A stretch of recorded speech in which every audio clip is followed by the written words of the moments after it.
1974. For Portuguese troops in southern Africa, a changing of the guard. It is one of the last ceremonies of its kind, for the empire they are defending is dying. A military coup in Lisbon meant Portugal abandoned almost overnight its two huge colonies of Angola and Mozambique. For southern Africa, it was undoubtedly the crucial event of the decade. The dismantling of this 400-year-old empire cut by half the territory ruled by whites and brought in new black governments determined to smash white supremacy in the rest of southern Africa. That supremacy was most entrenched in South Africa itself. At the start of the 70s, South African whites had every reason for confidence in their future. They lived in the richest, most powerful country on the continent and enjoyed a standard of living almost unequaled anywhere in the world.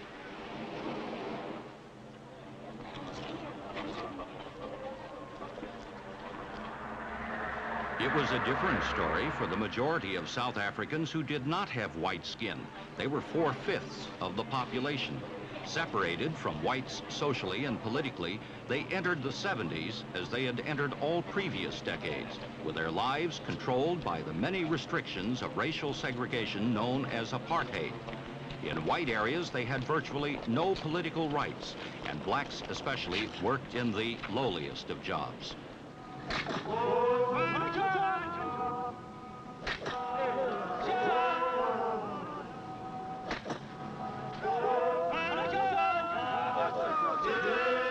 Though blacks were officially citizens of South Africa, they could only come to white areas if they had work, and they had to live in separate townships outside the white cities.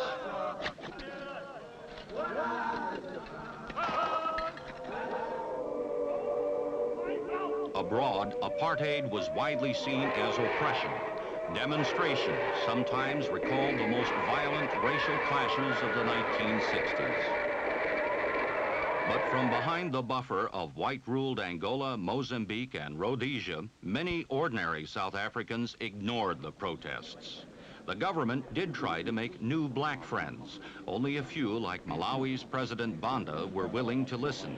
South Africa argued that projects like the Cabora Bassa Dam in Mozambique would create enough wealth to give blacks a stake in the white-run system and so reduce the chances of racial conflict. This view was shared to some extent by the American government.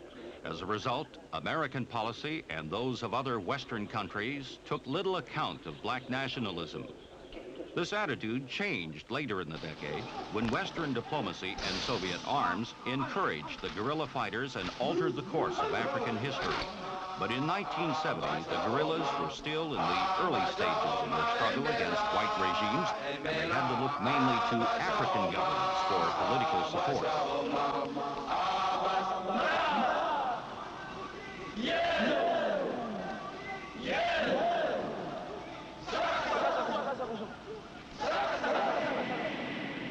In 1970, Zambia's President Kaunda hosted a non-aligned nations conference that produced the Lusaka Manifesto. This, and a document later adopted by the Organization of African Unity, pledged active support for the black guerrilla movements. In the United Nations, the same commitment was hammered home by the African bloc, often against Western opposition. Russia and China became the principal foreign supporters of black nationalism. China was building a new 1,000-mile railroad between Zambia's Copperbelt and the Tanzanian port of Dar es Salaam to free Zambia's exports from transit via Rhodesia. Most of the guerrillas' weapons also came from Moscow or Peking, and military operations were planned from Zambia and Tanzania. Here in Dar es Salaam in 1970, Samora Machel, the new president of the Mozambique Liberation Front, Frelimo, was directing the war against the Portuguese.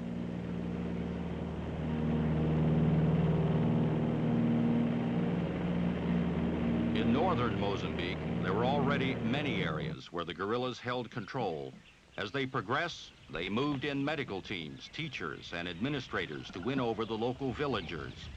Their military setbacks were usually temporary. They simply moved peacefully back to the villages once the Portuguese had left. So with a mere 14,000 men, Frelimo tied down Portuguese forces 5 times as big and equipped with NATO arms. In 1970, not even a combined operation by the Portuguese and South African armies, including air support, could dislodge the guerrillas from Tete province near Cabora Bassa. This conspicuous lack of success was one of the chief reasons for the Portuguese coup in 1974. The realization by senior Portuguese officers of the futility of having 70% of the army tied up in unwinnable wars in their African possessions.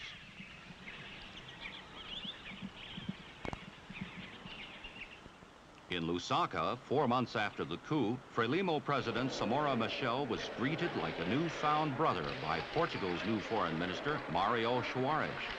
Complete independence was agreed for Mozambique in 1975 under a government dominated by Frelimo.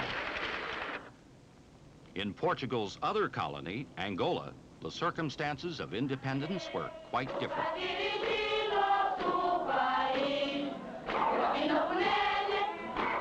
The celebrations in November 1975 took place in the shadow of chaos. While Marxist leader Agostinho Neto, the popular movement for the liberation of Angola, MPLA, was being acclaimed as president in Luanda, nearly 500,000 whites were fleeing the country. They left crops unpicked, mining neglected, and administration services unstaffed. Meanwhile, 2 rival armies disputed Neto's authority. Southern Angola was controlled by UNITA, led by Jonas Savimbi. Savimbi was backed by the United States, which had armed him in response to Russia supplying weapons to the MPLA. America actually preferred a 3rd contender in the north, Holden Roberto, the FNLA, the National Front for the Liberation of Angola. Roberto was armed by both America and China. Encouraged by Washington, he joined forces with Savimbi to attack the MPLA in central Angola.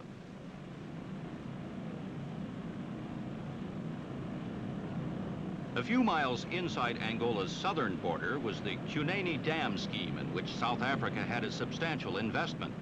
South African troops moved in to protect it, but they didn't stop there.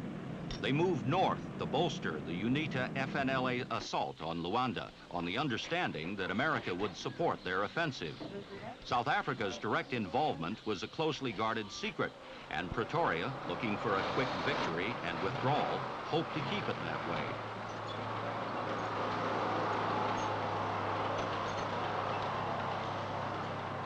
After some initial success, the South Africans became bogged down near Luanda and began taking heavy casualties from MPLA forces that resisted more strongly than expected. The MPLA could not be dislodged, and with America still standing on the sidelines, the Marxist army finally forced the South Africans to withdraw. For Pretoria, it was a disaster. For the MPLA, a victory worth celebrating.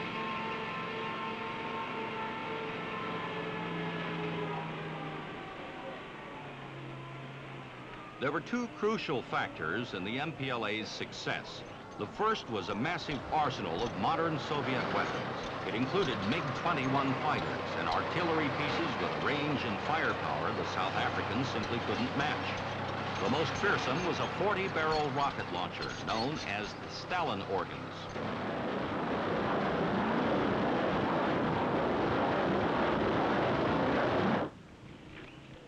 The second factor was a force of Cubans, then numbered at 3,000, but later estimated at 20,000. Zambia's Kenneth Kaunda called them the plundering cubs of Moscow's lion. But in the south, UNITA's Jonas Savimbi was never totally beaten and struggled on alone for the rest of the decade.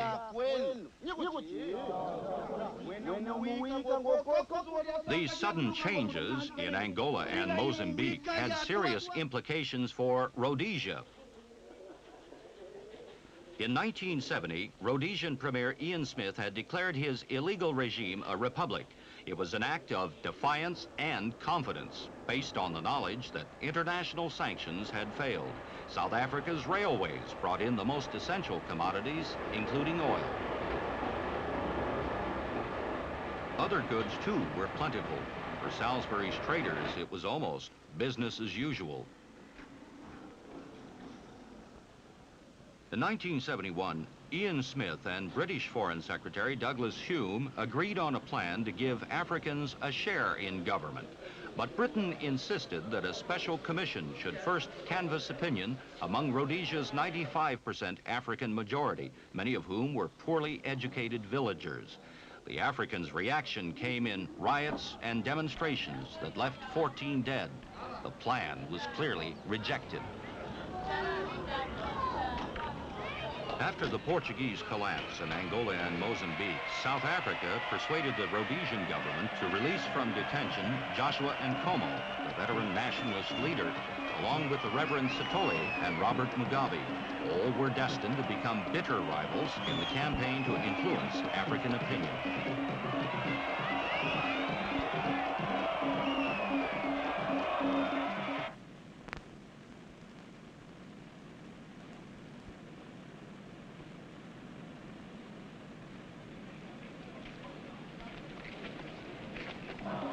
In 1975, in a railway carriage on a bridge spanning the Zambezi Gorge, the border between Zambia and Rhodesia, between South African Premier Vorster and Zambia's President Kenneth Kaunda. Ask my host. Mr. Prime Minister, how things have gone this morning? We have had a very pleasant and very interesting talk. With the way to a negotiated settlement closed, Rhodesia slid rapidly into guerrilla warfare. African raiders using Mozambique as a base infiltrated eastern Rhodesia in large numbers. White farmers turned their homesteads into fortresses and became as familiar with automatic weapons as they were with forks and plows. The guerrilla raids disrupted the lives of rural Africans, too. Farm workers had to spend their nights in so-called safe villages guarded by the army. Anyone found outside in curfew hours was liable to be shot as a terrorist. As these events developed in Rhodesia, white power was also being challenged in South Africa, but in a different way. In 1972, white student protests over segregated education ended in serious riots in Cape Town and Johannesburg.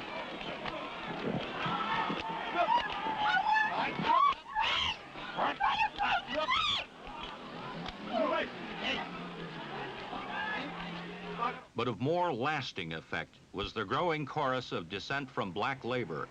At worst, black living conditions were very primitive indeed, and pay for some groups of workers so low that internationally it was seen as little more than starvation level.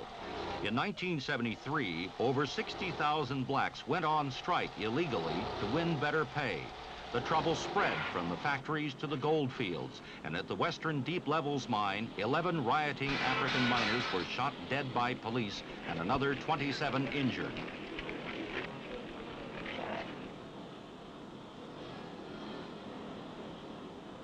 "50 more strikers died in the gold mines the following year, causing nearly 50,000 miners to leave the industry. It was enough to make the companies hand out some of the profits from gold. Black underground workers won pay raises ranging from 30 to almost 70%, and some firms promised equal pay to blacks doing the same jobs as whites. Meanwhile, the government pressed on with developing separate homelands for blacks. In October 1976, the most advanced of these, the Transkei, was granted independence. Pretoria keenly wanted international acceptance for the new state, but no foreign country gave recognition. South Africa had spent millions on farm improvements and infant industries, but the critics said the Transkei would always be too poor to support all of its citizens. Many Transkeians, like most blacks, actually worked in South Africa's cities and lived in black townships outside them, and it was there that the black explosion occurred.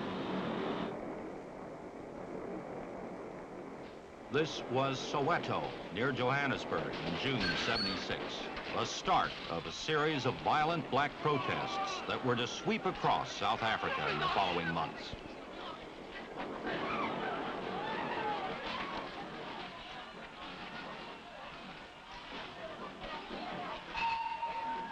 The trouble began with demonstrations by school children against compulsory teaching in the Afrikaans language. In the riots that followed, children and adults alike were hit by police bullets. The confrontations became large-scale street warfare as violence flared in other African townships across the nation. No one knows how many died. Estimates varied from 500 to well over 1,000.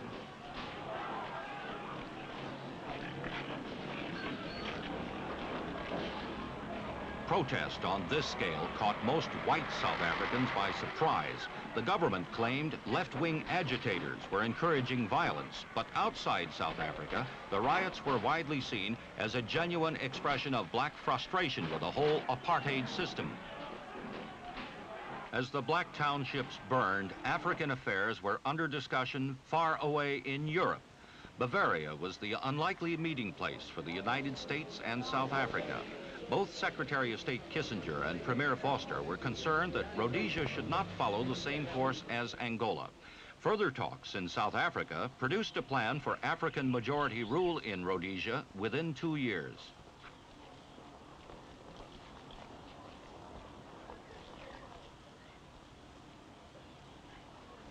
The American Secretary of State believed Rhodesia could not win the war against the guerrillas, and he bluntly told Ian Smith that he would have to accept the plan. Reluctantly, the Rhodesian premier agreed. The way now seemed clear for a conference to settle the details. It opened in Geneva in October '76, but it did not succeed. All the African nationalists tried for better terms, but Ian Smith refused to renegotiate the package.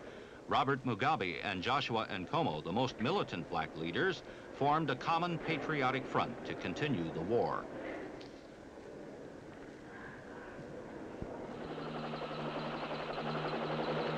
The failure of diplomacy meant an escalation of the fighting. Rhodesia's forces were soon stretched to their limits. They were better equipped and trained than their enemy, but there were just not enough of them to police Rhodesia's long frontiers. Against an estimated 15,000 guerrillas, they steadily lost control of the rural areas.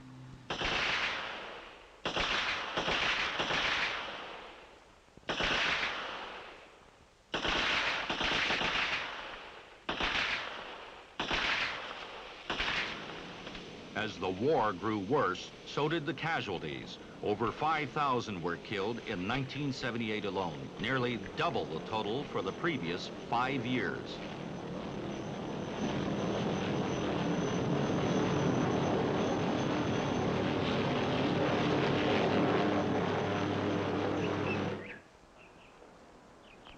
A fresh attempt to find a diplomatic solution was made in September 1977 by President Carter's United Nations Ambassador Andrew Young and British Foreign Secretary David Owen. But their proposals were largely ignored. Ian Smith preferred his own solution. In March '78, he agreed with Bishop Muzorewa and other internal black leaders to a new constitution with one-man, one-vote elections that were to make Muzorewa Rhodesia's first black premier. Nkomo and Mugabe dismissed the settlement with contempt and poured scorn on the idea that Rhodesia's internal black leaders could stop the war. The guerrillas fought on and added a deadly new tactic to their operations. In late '78 and early '79, 2 Rhodesian airliners were shot down near the Zambian border by Soviet SAM missiles. In all, 107 people died, some of them crash survivors murdered by guerrilla patrols. In reprisal, Rhodesia sent troops deep into Zambia to destroy guerrilla camps.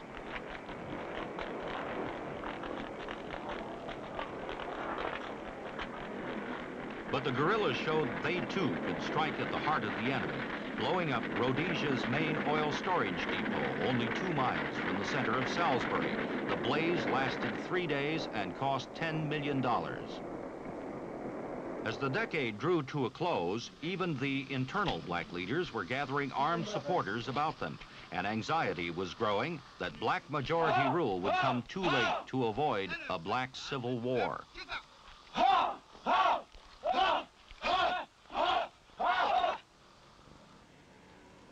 Meanwhile, important changes were happening in Southwest Africa, the former German colony Pretoria had ruled by international mandate for 60 years, and where German culture was still quite strong.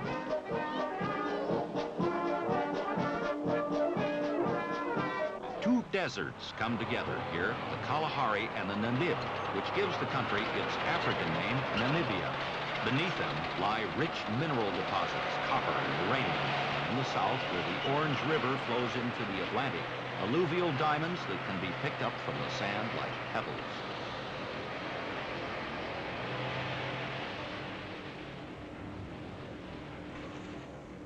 Here, 100,000 whites, just over 10% of the population, enjoyed living standards even higher than South Africa. In the 1960s, large Western companies had invested heavily using cheap African labor to develop Namibia's industries. But as the 70s began, the question was, who should finally control these enormous resources?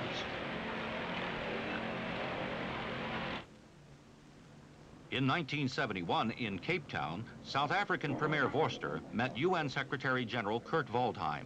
The World Court had just declared Pretoria's mandate void, but South Africa refused to withdraw, claiming Namibia should develop along the homelands pattern, with different tribes having their own assemblies.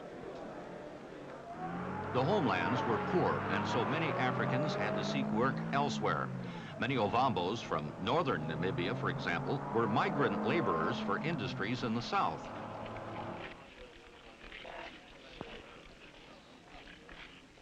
Their conditions were bad. Their families were not with them, their pay was low, their accommodation basic barrack blocks in company compounds.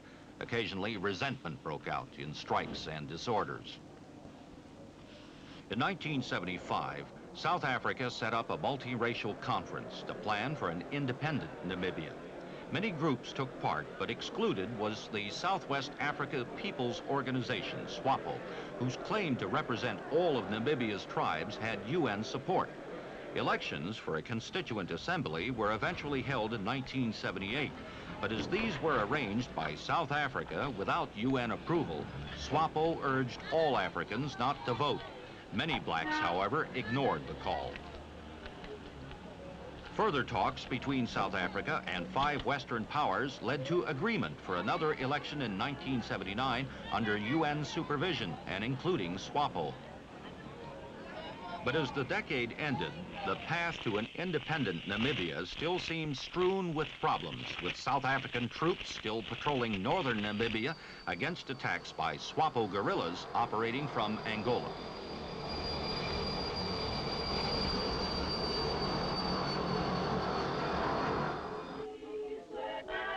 A decade of challenging white supremacy left its martyrs, among them Steve Biko, charismatic leader of South Africa's Black Consciousness movement. He died in police custody in September 1977. Biko had taught reconciliation, not confrontation. But for all those blacks who saw his death as murder, the question was, reconciliation with what? In 1978, South Africa got a new premier. Peter Botha had been a tough defense minister, but how would he respond to the needs of a South Africa now surrounded by opponents of white rule? The choice for white South Africans seems starker than ever before. On the one hand, the reconciliation that men like Biko had preached, and on the other, a retreat into the mentality of the lager, that defensive ring of wagons that had sheltered their forefathers from African attack.